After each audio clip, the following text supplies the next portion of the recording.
las iglesias están llenas de homosexuales, como también están llenas de heterosexuales, hay lesbianas, hay personas trans. De todo. El problema no es que antes no estaban y ahora están. El problema es que siempre han estado y hasta ahorita estamos hablando y diciendo, hemos vivido esta experiencia de fe.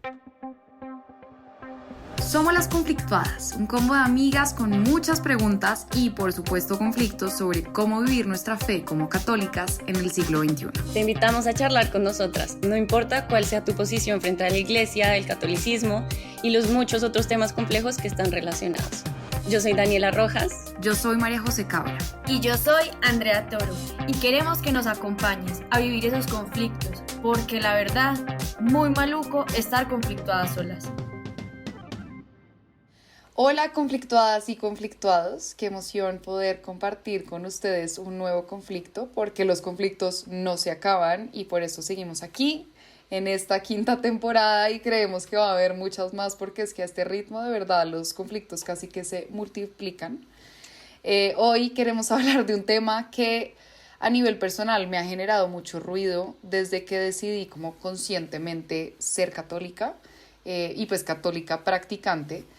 Y es la coherencia de las personas que pertenecemos a la iglesia y cómo somos o no promotores de la inclusión. Como que a veces está esa sensación de, porque si somos católicas, somos católicos, a veces somos los que mostramos menos espíritu de inclusión.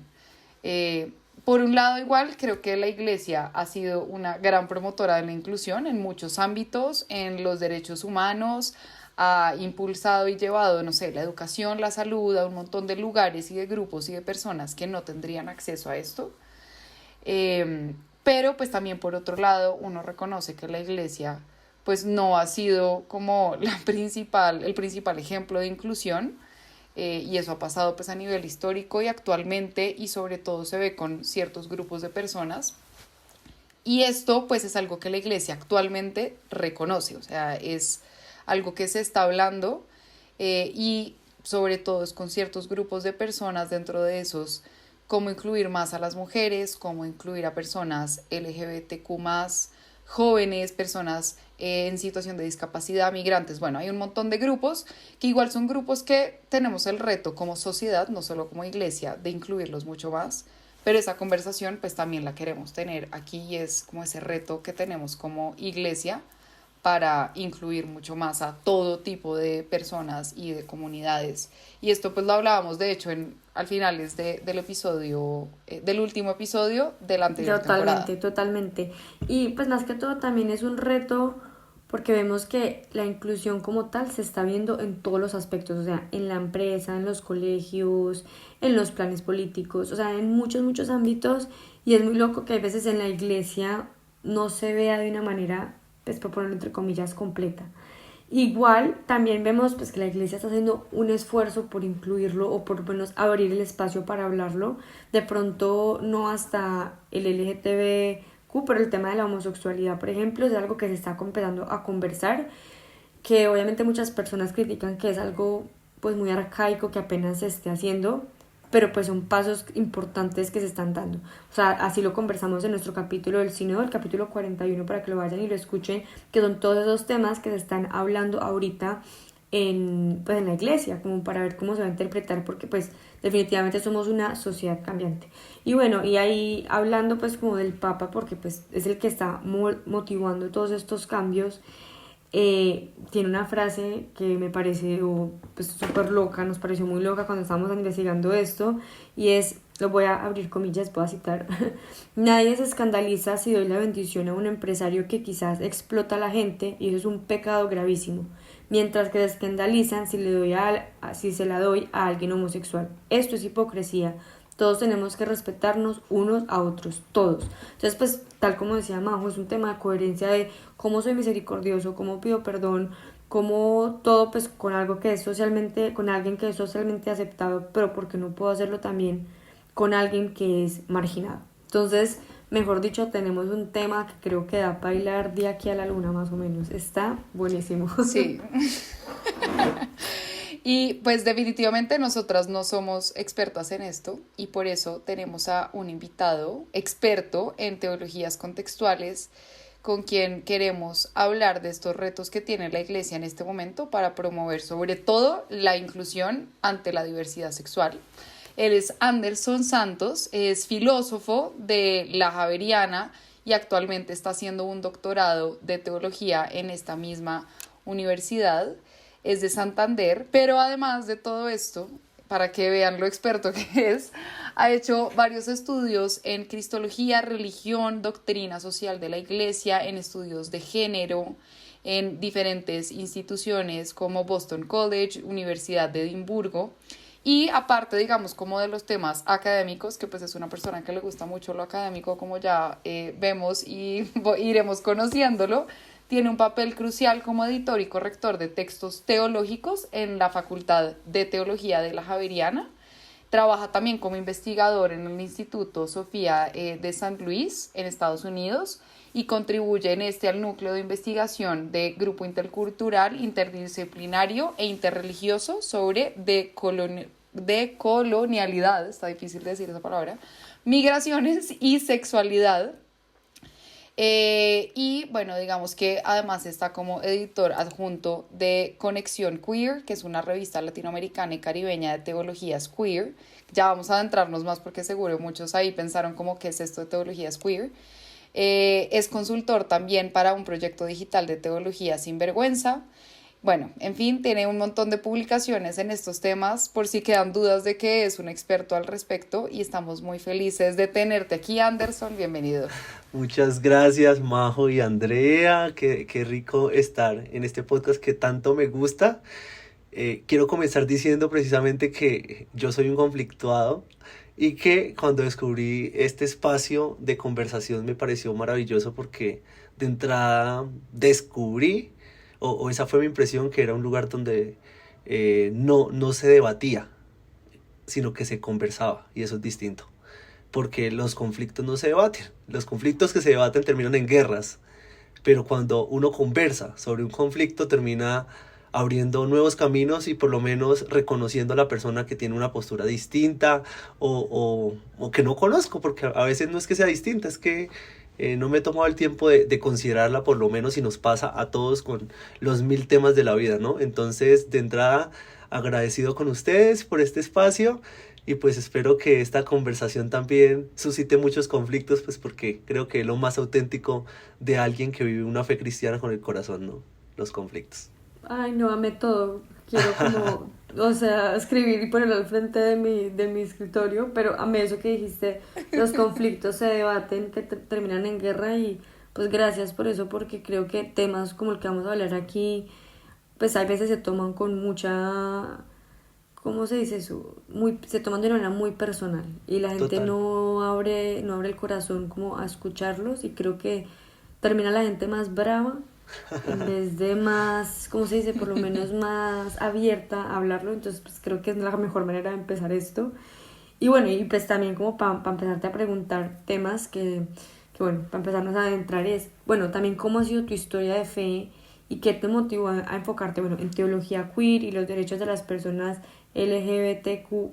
Yo soy muy mala diciendo ese nombre completo, ¿se dice así? Sí, LGBTQ+, ahora. Sí. Y su investigación, pues porque uno a primerazo lo ve como súper incompatible, ¿no? O sea, ¿cómo va? Bueno, esto es una pregunta enorme, enorme. Pero como ya me preparé para este espacio, voy a tratar de hacer un recorrido muy, muy breve. También creo que cuando uno habla de su vida, tiene esos puntos cruciales que marcan un antes y un después en la historia de uno, ¿no? Y esto lo encontramos no solamente en nuestra historia, sino en la Biblia, San Pablo. Entonces todo el mundo habla de la caída, de el momento en que quedó ciego y demás, pero no hablan de cuando nació, qué le pasó y demás. En mi caso, como dijo Majo ahora en la presentación, soy santanderiano, tengo 28 años, recién cumplidos, la semana pasada los cumplí. Felicitaciones. Feliz cumpleaños. Sí. ¿Y a qué hora has hecho tantas cosas de estudios? O sea, yo soy... Ahí voy para la historia, porque yo me gradué del colegio a los 14 años y entré inmediatamente a la universidad. Híjole. Ok, Ahí ya ya voy entiendo. por ahí. Resulta que evidentemente yo nací en el seno de una familia evidentemente con conflictos religiosos. La mitad de mi familia era protestante, neopentecostales en su mayoría, y la otra mitad católicos, y esa parte que se enunciaban como católicos, la única practicante directa era mi abuela. Los demás pues iban de vez en cuando a la iglesia y ya, y listo, chao, y el Padre Nuestro y bye.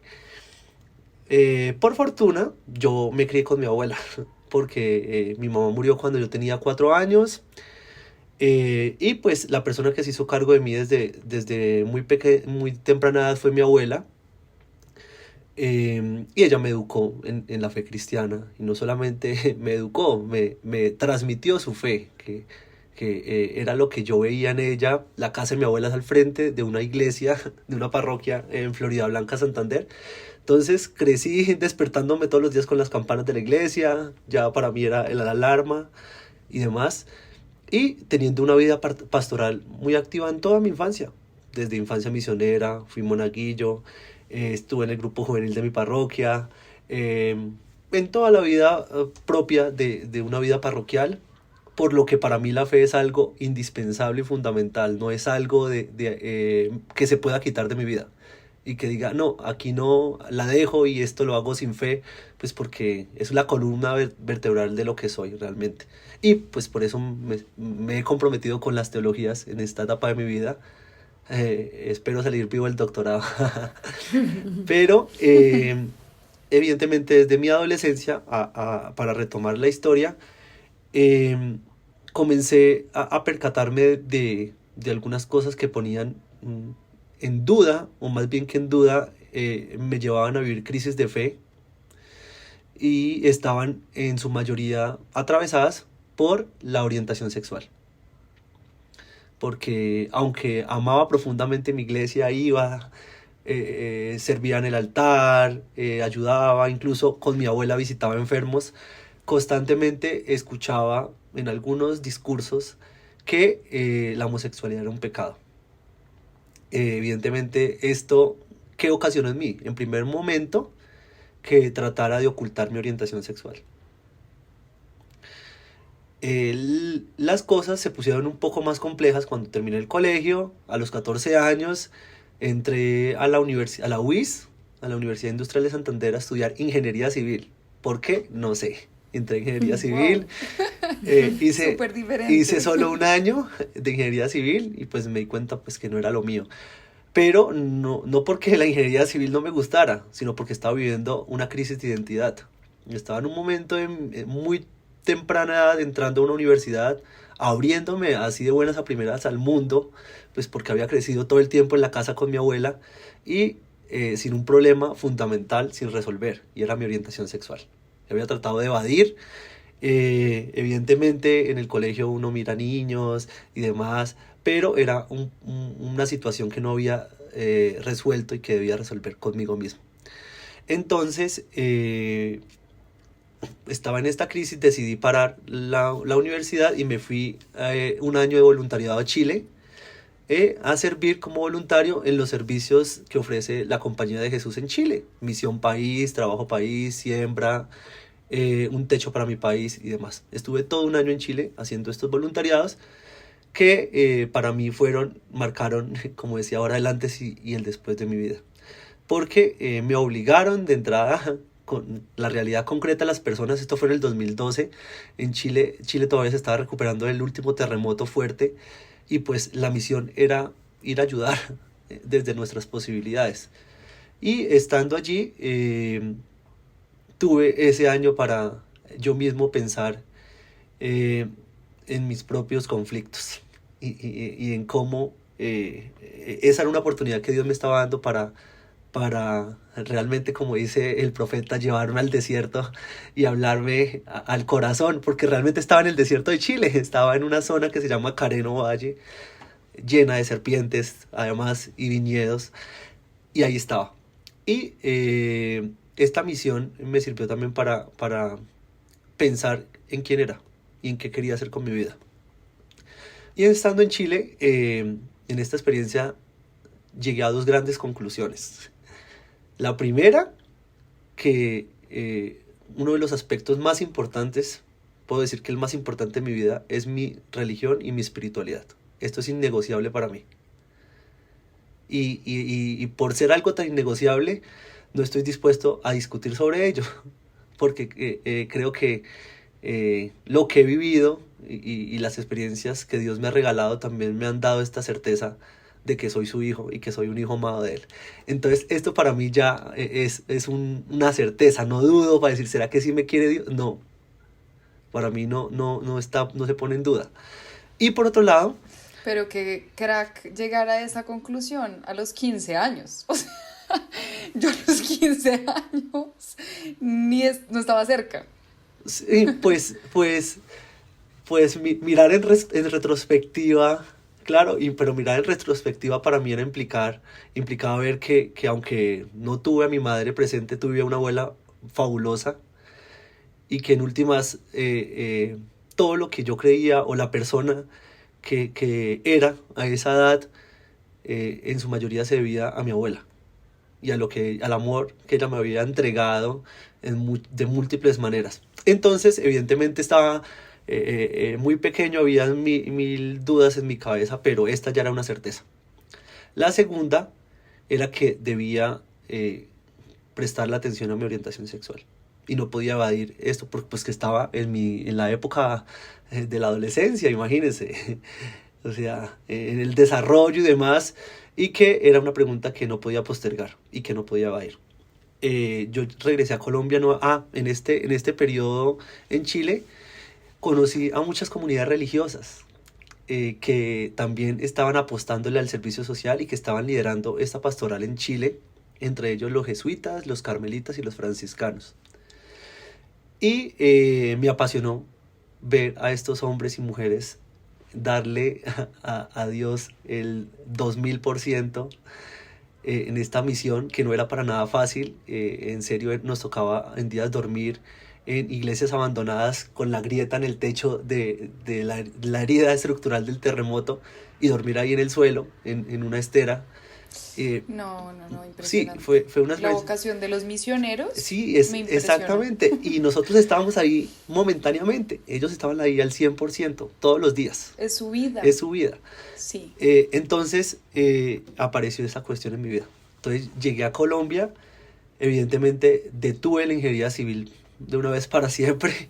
Sí, chao. Y O sea, quise comenzar una experiencia vocacional.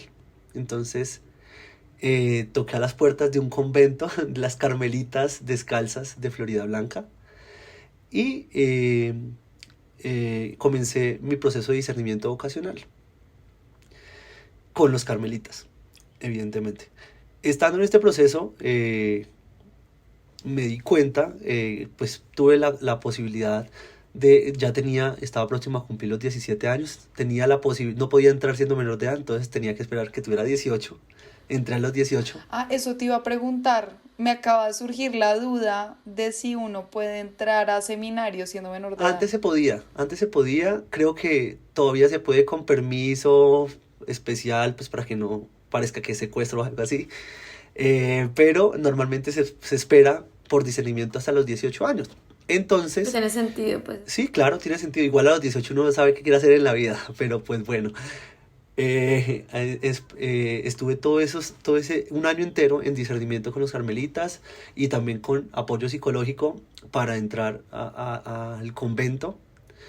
Y en este proceso... Pero, perdona, ¿y para ser cura o para ser monje? Para ser cura. En el caso de los carmelitas se llama frailes, ¿no? Los frailes viven en conventos, las monjas viven en monasterios. Y ahí está como la diferencia, ¿no? Pues porque no es una formación diocesana como un cura del barrio, sino que es una comunidad religiosa, por eso se llaman frailes.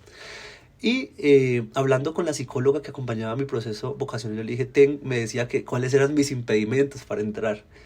Y yo le dije que tenía profundo miedo porque era homosexual. Y ella le dio risa y me dijo, pues eso que tiene que ver con tu vocación o con tu deseo de servir a Dios. Y yo quedé impresionado y me dijo, pues, Wow. claro, y me dio como una cachetada porque a la vez era como ponerme en duda y confrontarme con algo que yo decía que creía profundamente, y era que Dios me amaba y que mi experiencia con Él era auténtica. Entonces, entré a los carmelitas estuve en la vida conventual 5 años, de mis 18 hasta mis 23. Pero estabas en, ¿cómo se llama? ¿En clausura? No. No, las carmelitas, las monjas son en clausura, los frailes tienen vida contemplativa y activa al tiempo, entonces estamos en parroquias y demás. Y una pregunta, perdón, antes de seguir, pero esta psicóloga que te acompañaba era una psicóloga como de la comunidad, Sí, como tal. sí, es la psicóloga que se encarga Ok. de los procesos vocacionales, acompañar a los procesos vocacionales. No, espectacular. Claro, Me parece muy lindo encontrarse con personas así, porque uno también tiene el estigma, ¿no? Como Sí. de en la iglesia nadie, siempre van a ser como súper escandalizados al respecto, y que respondiera así me parece divino, porque es una muestra, o sea, siento muy a Jesús en ese tipo de respuestas. Como, ¿y eso qué pasa? Claro. Si yo, o sea, si igualmente vas a ser amado y tu vocación puede cumplirse independiente de tu orientación sexual, solo que a uno pues no le cabe en la cabeza por un montón de estereotipos. claro, pero pues yo entré a la comunidad, todo normal, en este proceso de formación en una comunidad religiosa, lo digo aunque cause escándalo, hablé con muchas personas que también son homosexuales, no solamente frailes, sino monjas que son lesbianas, y me lo confesaban desde lo más profundo de su corazón, y esto es profundamente sagrado para mí, y confío, y son personas que se han consagrado a Dios, y en las que creo profundamente en su consagración. Sí, esto es algo que yo también he oído. Sí, claro, Yo y nunca no lo solamente en había esta pensado. comunidad, Sí. en muchas otras, yo sí he escuchado, Muchas. y ahí ya comienza como a centrarse mi experiencia de Dios, y reconciliar dos cosas que para mí eran quizás en la adolescencia irreconciliables, ¿no? Que era mi vida espiritual, mi relación con Dios y mi sexualidad, y mi orientación sexual y mi identidad de género. Que, perdona, yo quisiera aclarar, pues, o sea, de pronto hacer esta aclaración, o bueno, que tú nos aclares, porque creo que es algo, pues para mí es algo muy nuevo, yo nunca había pensado en esto, y pues estoy cayendo en la cuenta que uno, por lo general, asocia a los monjes, a las monjas, a los padres, pues, los frailes, bueno, todo, como personas que no tienen, esto va a sonar horrible, pero orientación sexual, porque hacen un voto de castidad, ¿no? O sea, como que hay una asociación inmediata, ¿no? Pero, pues, por hacer un voto de castidad uno no renuncia a su sexualidad. Yo nunca había pensado en Obvio, eso. es que siguen siendo Sí. seres Sí, humanos. sí, Y obvio. esto también me lo han dicho sacerdotes que son heterosexuales. Es como, no porque yo ahora soy sacerdote, entonces a mí no me atrae una mujer nunca en la Exactamente. vida. No dejan de ser seres humanos. Sí. Y uno en verdad sí se le olvida. Sí, volvemos de nuevo a mi asociación con Star Wars, que yo sé que nada que ver, pero sí los Jedi podían caer en tentaciones. Sí. Claro, sí, sí, total. No, y me encanta esa asociación, porque también me gusta Star Wars. Pero evidentemente, entonces entré a la experiencia religiosa, ahí tuve mi primer acercamiento a la filosofía y a la teología como formalmente, ¿no? Pues porque toda la gente dice que todo el mundo sabe teología. Yo a los profes de teología les tengo profunda admiración y a la vez respeto, porque yo creo que no hay una disciplina que sea tan saboteada como la teología. Todo el mundo cree que porque leyó un texto o se sabe una oración ya es teólogo, y sí, porque le gusta leer la Biblia ya es teólogo. Y pues no, es una ciencia que implica mucha dedicación No, también. Es súper profundo. Y estando en la formación, pues también descubrí algo que para mi vida espiritual fue maravilloso, que fue los santos del Carmelo, sobre todo a Santa Teresa de Jesús y a San Juan de la Cruz, y a una tercera, que Santa Teresa Benedicta de la Cruz, o Edith Stein, también.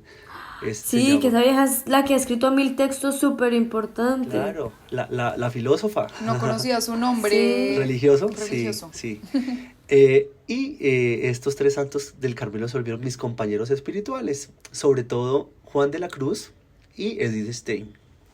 Creo que en estos momentos de mi vida, todavía hoy, incluso ahora estoy escribiendo un capítulo de un libro sobre San Juan de la Cruz, precisamente tratando de leer desde Juan de la Cruz mi experiencia espiritual como una persona LGBT, porque siento que hay una conexión profunda entre la mística y otro tipo de experiencias como la diversidad sexual que suelen ser excluidas, ¿no?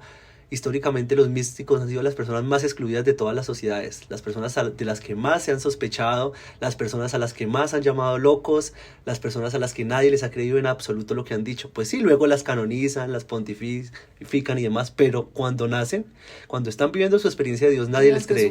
Durante su vida nadie les cree en absoluto. Dime, André. Que hay, como por definición y para aclarar aquí, ¿qué es una persona mística? Una persona mística es una persona que ha tenido una experiencia fuerte de Dios.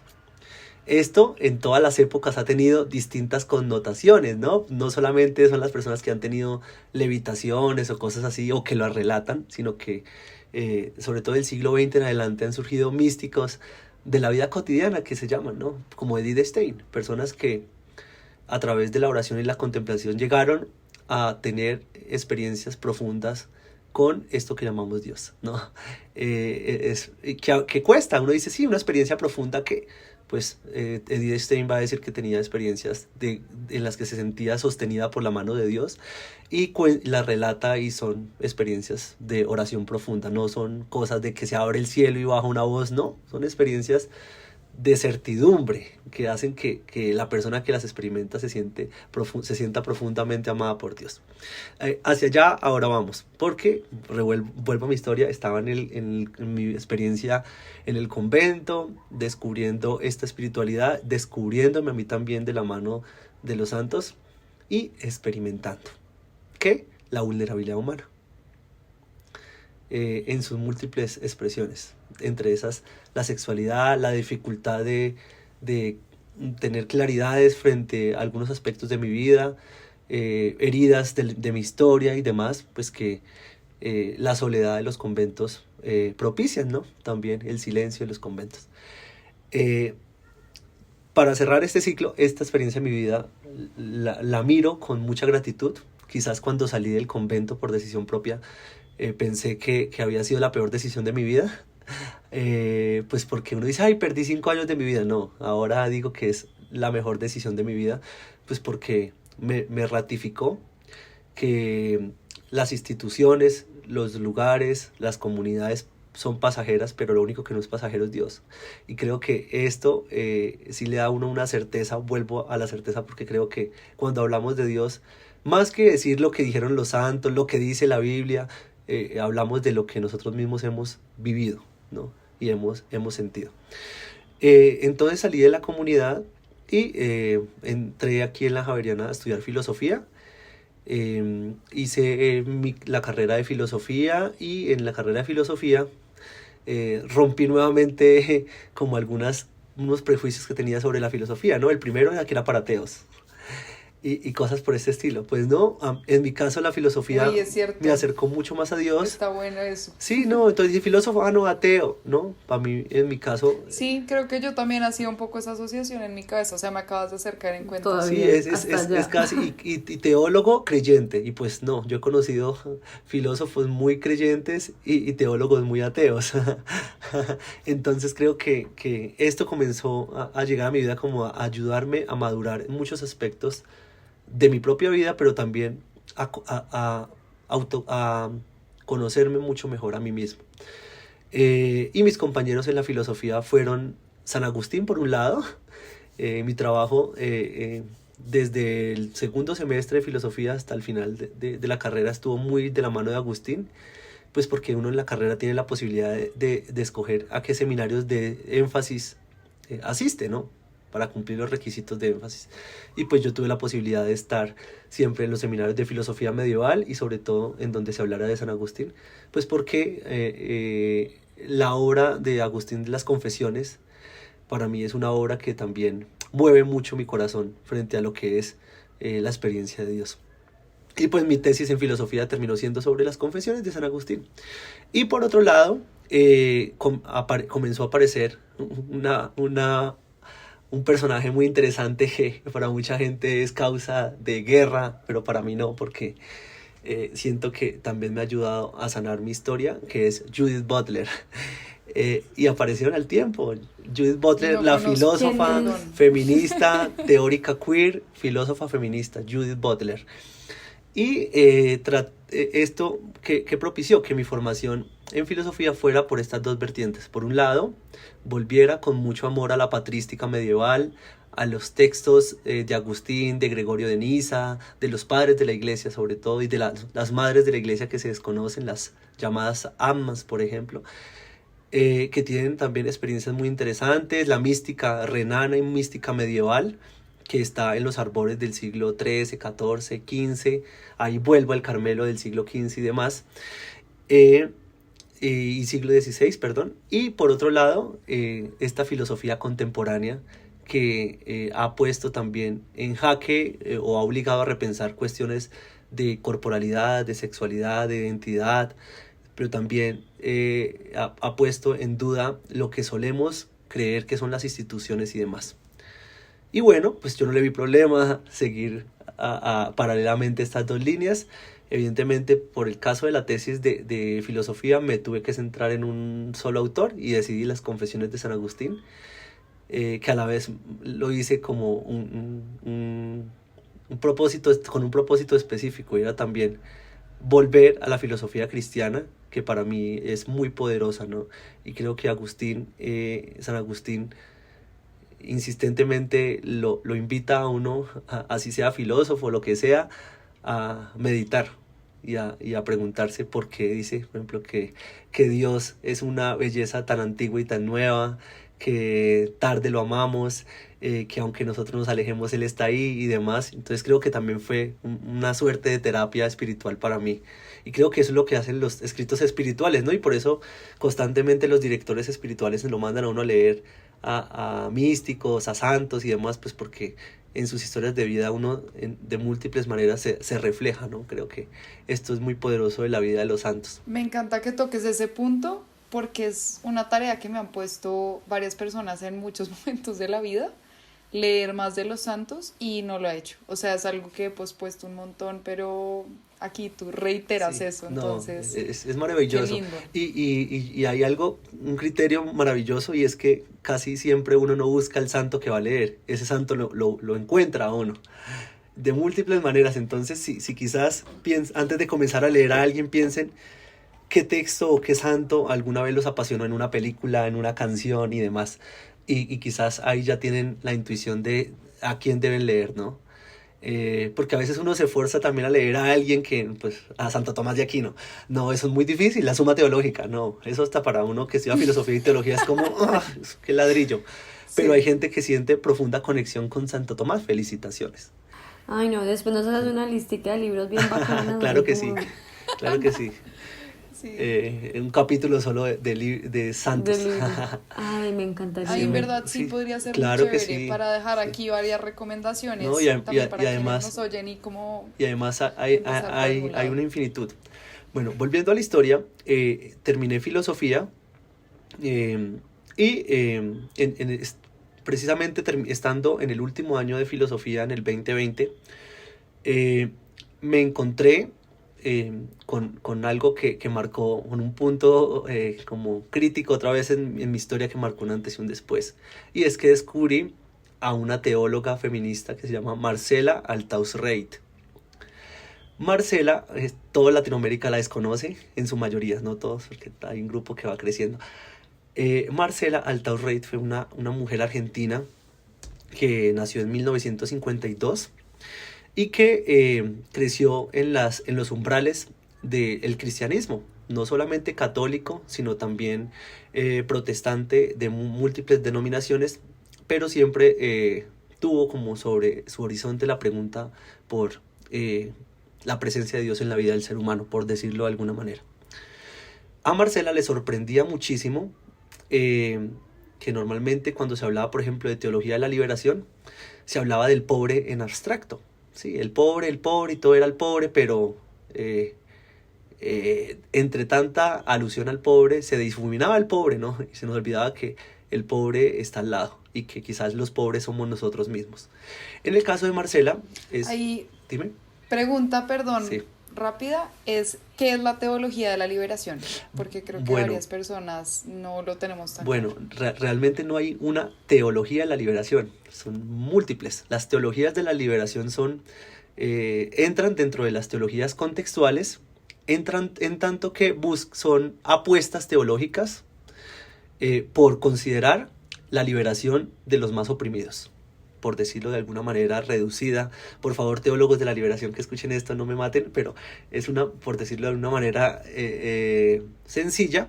Y decía que entra dentro de la teología contextual, porque la teología contextual, o se le llama teología contextual, a esos esfuerzos de múltiples teólogos del mundo por hacer teologías en primera persona, por un lado, y teologías en genitivo se llama, teologías que partan de la experiencia, o por lo menos del contexto en el que estamos, ¿no? Pues sí, muy bonito lo que dicen los teólogos de Alemania, pero es que yo no viví eso. Más o menos eso es lo que los teólogos contextuales se preguntan. Muy bonito que un hombre hable de su experiencia de Dios en masculino, pero es que una mujer, eso a la vez le resulta violento, ¿no? Escuchar solamente un cierto lenguaje para referirse a Dios y demás. Y por eso surgen las teologías contextuales, sobre todo del siglo XX en adelante. Es algo novedoso en la teología, que también está muy inspirado por este deseo de la iglesia de leer los signos de los tiempos, ¿no? Y creo que esto es fundamental, y ahora en estos arbores de la sinodalidad, ese es un tema que cada vez se vuelve más vigente, ¿no? Yo no puedo hablar por los pobres, yo tengo que dejar que los pobres hablen porque tienen su propia voz.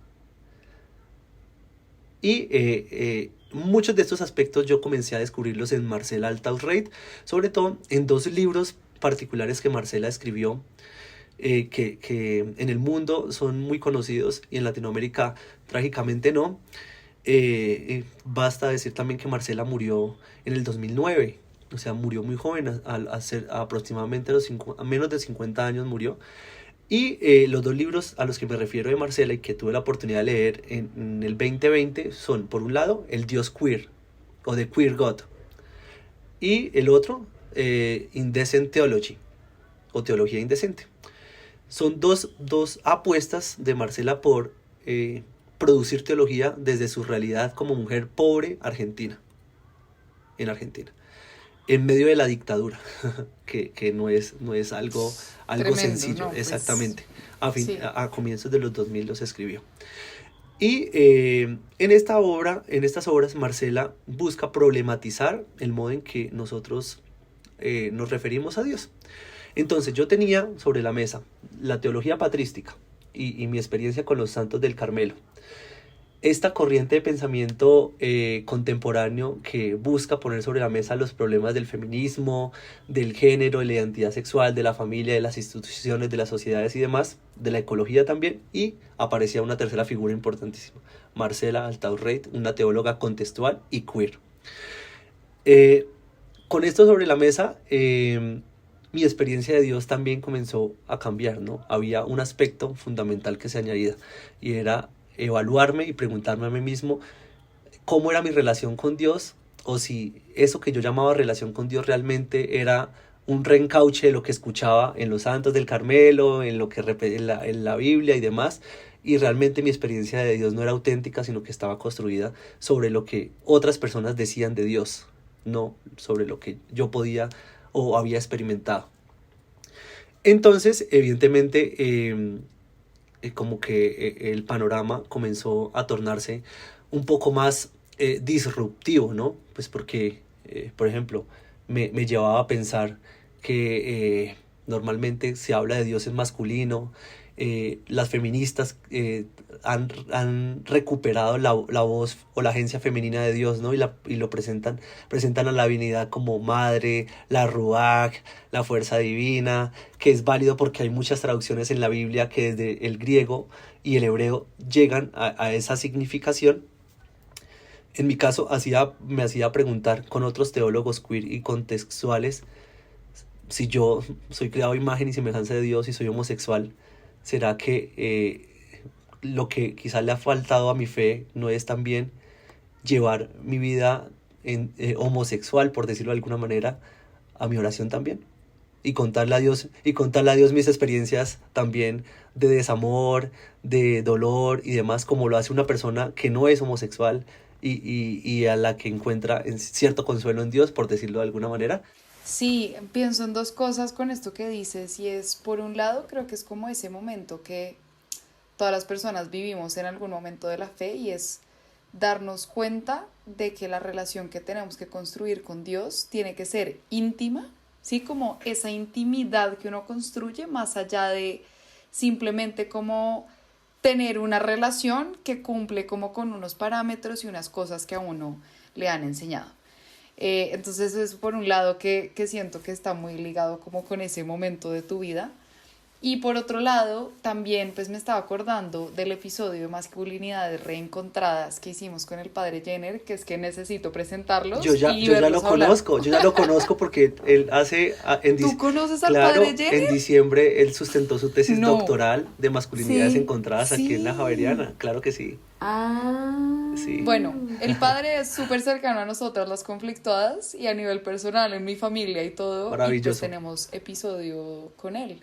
Tenemos 2 de hecho, y queremos invitarlo otra vez. Pero él pues nos contaba de su doctorado en este tema, y es como si uno reinterpreta un poco esa relación que existe entre la Santísima Trinidad. O sea, aquí sin meter nada de diversidad sexual, pero es como solamente como yéndonos a esa esencia máxima de la Santísima Trinidad, la conexión que hay entre los tres es demasiado perfecta y única, y desde ahí, como desde cómo vive la Santísima Trinidad, deberíamos entender las relaciones humanas, y eso cómo transforma también la manera de entender como muchos prejuicios, estereotipos de las masculinidades. Entonces es una locura, obviamente también son cosas súper densas, que por eso digo que me encantaría verlos hablar a ustedes dos súper profundo de estos temas, pero bueno, qué interesante que lo conozcas. No, es maravilloso. Incluso yo estuve en la sustentación del padre Jenner y había algo que es, de ahí está aquí presente también, evidentemente, y es que desde las teologías queer, hacia allá vamos, porque es el tema que me interesa, porque es como el área en el que yo me he centrado dentro del universo de las teologías contextuales. Es fundamental validar la experiencia de Dios de todas las personas. ¿Puedes repetir eso? Es fundamental validar la experiencia de Dios de todas las personas. Sí. Como de manera individual, pues. De manera individual, y también inicialmente de manera individual, porque la fe se vive en un primer momento de manera individual. Es el primer paso para aceptar a Cristo, ¿no? No, puede haber una comunidad entera que lo ha aceptado, pero si tú personalmente no lo has aceptado, aunque estés ahí, no haces parte de la comunidad. Entonces sí tiene un primer momento, comienza con un encuentro personal. Todos los santos lo han experimentado, todos. Luego viene el paso de la comunidad en la que uno puede nutrir ese encuentro y esa experiencia, que es la iglesia. Ahí es donde comienza a haber un problema que desde las teologías queer se señala, ¿no? Pues sí, nos dicen bienvenidos, todos son hijos de Dios y demás, pero cuando intentamos incorporarnos a la comunidad, comienzan a aparecer los obstáculos, que hacen que nuevamente las personas tengan que renunciar a lo que ya asumieron como divino y con lo que ya se reconciliaron. Total. Entre eso, pues, algunos aspectos de la masculinidad que no son hegemónicos, ¿no? Exacto. Y ahí tengo una pregunta para ti, como para que todos nos quede más claro. O sea, voy a irme a una pregunta muy básica que debí hacer hace mucho, pero es, ¿qué es teología? Primero, porque creo que muchas personas que nos escuchan tal vez no han oído de esto. Lo segundo es, ¿qué teologías son aprobadas por la iglesia? ¿O qué teólogos, y qué entra dentro de la doctrina oficial de la iglesia como aceptada? Y las otras teologías que no hacen parte como oficial de esa doctrina, ¿qué onda?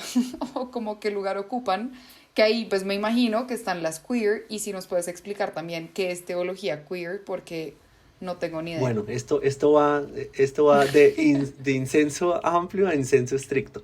Bueno, generalmente, ¿qué es la teología? Teólogos. Logos es la palabra, el discurso, la elaboración a través del lenguaje, y teo, Dios. La teología es el discurso, la elaboración, el pensamiento, el razonamiento sobre Dios. En ese sentido primigenio de la etimología, cualquier persona que tenga una experiencia de Dios y que hable de Dios es teólogo. En ese sentido, ¿qué pasa? Que la teología también se vuelve una ciencia científica, tiene metodología científica y demás, y por eso tiene formación académica, formal, universitaria y demás. Como, pues sí, hablar del hombre es antropología, saber del hombre, pero pues todo el mundo no puede, no es antropólogo de la misma manera. Y por eso hay una formación que obliga o que quien quiera hablar de Dios, producir teología o hacer teologías o pensar en la teología, tenga una formación integral en aquellos campos teológicos en los que actualmente o en todos los tiempos se ha producido teología. Y aquí hay como 3 grandes ramas que son fundamentales, por lo menos en la Pero formación teológica cristiana Dios, ¿no es católica, cierto? que es la nuestra. Exacto. Pues sí, claro, hay teologías politeístas, por ejemplo, hay teologías de africanas y demás.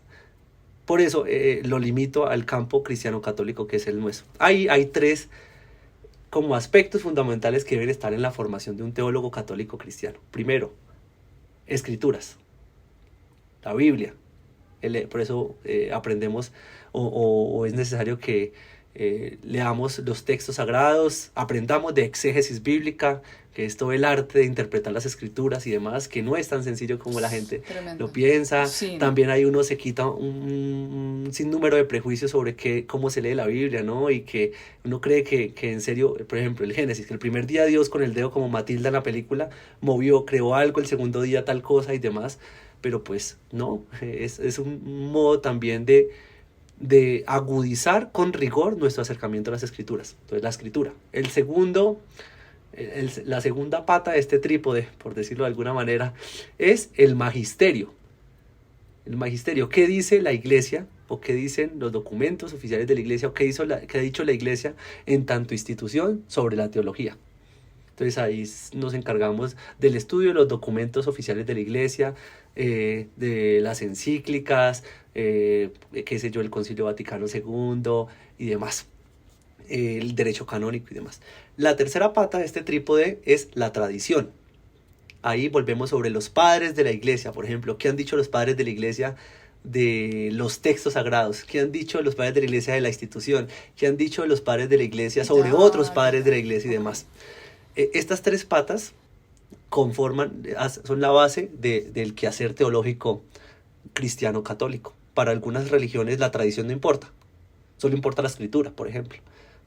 El luteranismo, por ejemplo, comienza con esta sentencia de Lutero sobre la sola escritura, ¿no? Que lo único necesario para la salvación es la Biblia y punto. Para nosotros los cristianos católicos no, necesitamos comprender el mensaje desde estas 3 perspectivas.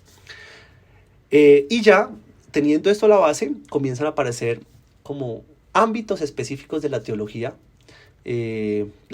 fundamental, la teología sistemática, que podemos decir, está también toda la exégesis bíblica que decía ahorita, o la hermenéutica bíblica, y sobre todo dentro de la teología sistemática, comienzan a formularse que desde la modernidad en adelante, esto no es historia, esto no es de siempre, desde la modernidad, que es siglo XIX hacia la actualidad, se comienzan a formularse los llamados métodos teológicos, o la pregunta por los métodos teológicos, es decir, cómo se ha hecho teología antes y ahora. Entonces, los pioneros en la teología sistemática, desde los métodos en teología, analizan cómo, por ejemplo, los sacerdotes, frailes y clérigos medievales producían teología. Entonces está como esta necesidad de presentar una pregunta, ¿no? La cuestión, la respuesta a la cuestión, la disputatio, que es la discusión que hacían los medievales con las personas que se oponían a ese dogma o a ese principio de fe y demás, y concluyen que gran parte de la teología medieval, por ejemplo, de cierta manera era defensiva, ¿no? Por eso se habla de apologética, ¿no? Buscaba defender la fe. Pero en la modernidad hacia adelante, también con el surgimiento del protestantismo y de otras vertientes del cristianismo, el principal aspecto ya no se volvió la apologética, sino que muchas personas comenzaron, aunque también todavía tenemos apologetas, las personas comenzaron a explorar otras vertientes teológicas, ¿no? La autobiografía como teología, por ejemplo, los diarios íntimos de místicos, volviendo a Agustín y demás, que escribían, ya no buscaban defender nada, buscaban contar lo que pasaba. Otras personas que buscaban explorar un solo problema teológico, la Trinidad. ¿Qué es la Trinidad? ¿Qué es la Eucaristía? Y demás. Surge también un método de hacer teología, que es la teología práctica o teología pastoral, que en un primer momento estaba compuesto por manuales que le decían al sacerdote cómo debía confesar, de qué horas a qué horas debía confesar. A los hombres, por ejemplo, todo el día, a las mujeres solamente en la mañana. Y así, una cantidad de manuales como sí, muchas cosas. Claro, exactamente, porque lo que se da cuenta la iglesia es que estaba tratando de crecer en su pensamiento al margen de las demás ciencias, de las ciencias sociales, de la filosofía y demás, que ya habían avanzado mucho en la cientificidad de las disciplinas, ¿no? Y por eso, por ejemplo, la exégesis bíblica, tal y como la conocemos hoy, no es de la iglesia. Los pioneros en exégesis bíblicas, en leer la Biblia, fueron los protestantes. Si quieres seguir escuchando sobre los conflictos en torno a la diversidad sexual, las diferentes teologías que existen, la fe y la espiritualidad, continúa en el próximo capítulo. Hasta aquí llegamos con esta primera parte de la historia de Anderson.